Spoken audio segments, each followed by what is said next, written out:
To reach the river, Tasmanian sapphires have been on a multi-million-year journey. The sapphire forms within rock, kilometres below the Earth's crust. Eruptions of magma transport it to the surface. Rain and weather grind the rock away, releasing the sapphire into the rivers, where the dense sapphire settles under the riverbed gravels. The only way to mine them here is to get into the river. Oh, we've been lugging these bloody wetsuits all the way down here. Is it actually that cold in the river? Oh, yeah. If you were in there without a wetsuit, half an hour you'd be hypothermic and maybe dead. They protect you when you're full, snakes, leeches. If someone does get hurt too, and then they're immobilised, they take on the form of a survival suit. So they're really important. This here is our best chance of making some money in Tasmania. Tasmanian sapphire's worth a lot of money. The deal we got with Chris is he takes 50% and we take 50%. If we can get a good score here, it's going to set us up, pay for our trip over here, and set us up for the next part of our trip. Am I right in thinking up there, this side of them waterfalls might be a good spot? Yeah, base of waterfalls is good. The sapphires stop in places where there's deceleration.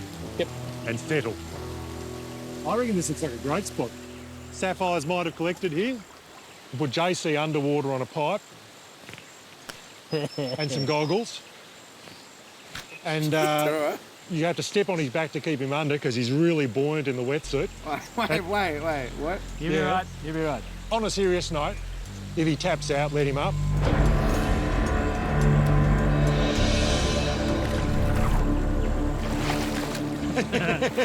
Hold on. He's like a cork.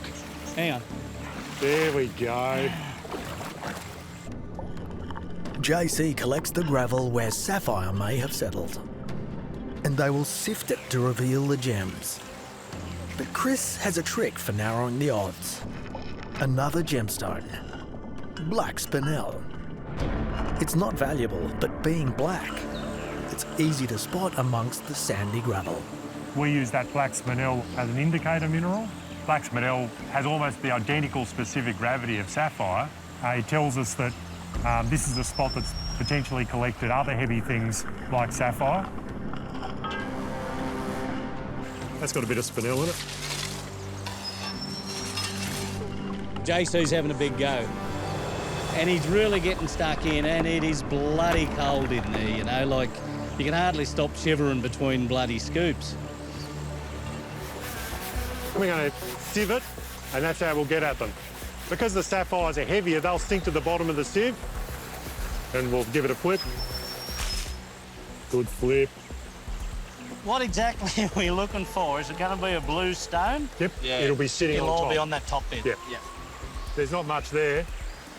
We need it to get a lot better. This at the moment, we haven't made anything yet. Our first spot has been a bit of a dud, so that's a bit of a bummer. This next spot needs to pay off. That's up to Lady Luck. I generally work on about one cuttable stone every 2 days. So if we get a cuttable stone, I'll be stoked. Where are the goggles? Uh-oh. About those. JC's lost the goggles. It's a bit embarrassing, I mean. A typical young bloke, half does something, doesn't do it right, and now they're gone. Well, we need to find them. JC, what have you done, brother? Oh, Chris is going to think we're a pair of drongos.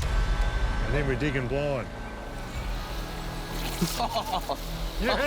Hey, look! Victory! You've just saved yourself a belt up the back of the head with a shovel, mate.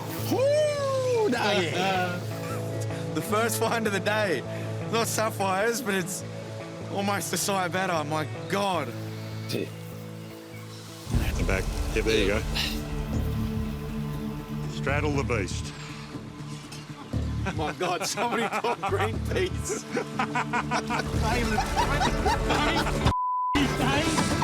Settle down the area. Come on.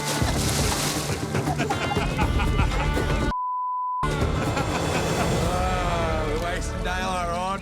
That's a bucket. That's a bucket. Well done, champion. It was a good spot there. It was like down a crevice sort of thing in there. And the gravel in the bottom of it looked pretty good to me.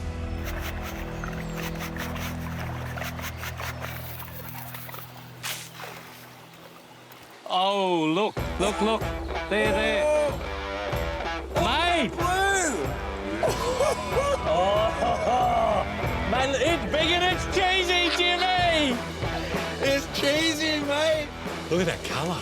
That's beautiful. That's an opal blue. This one is just the perfect shape for cutting one big round.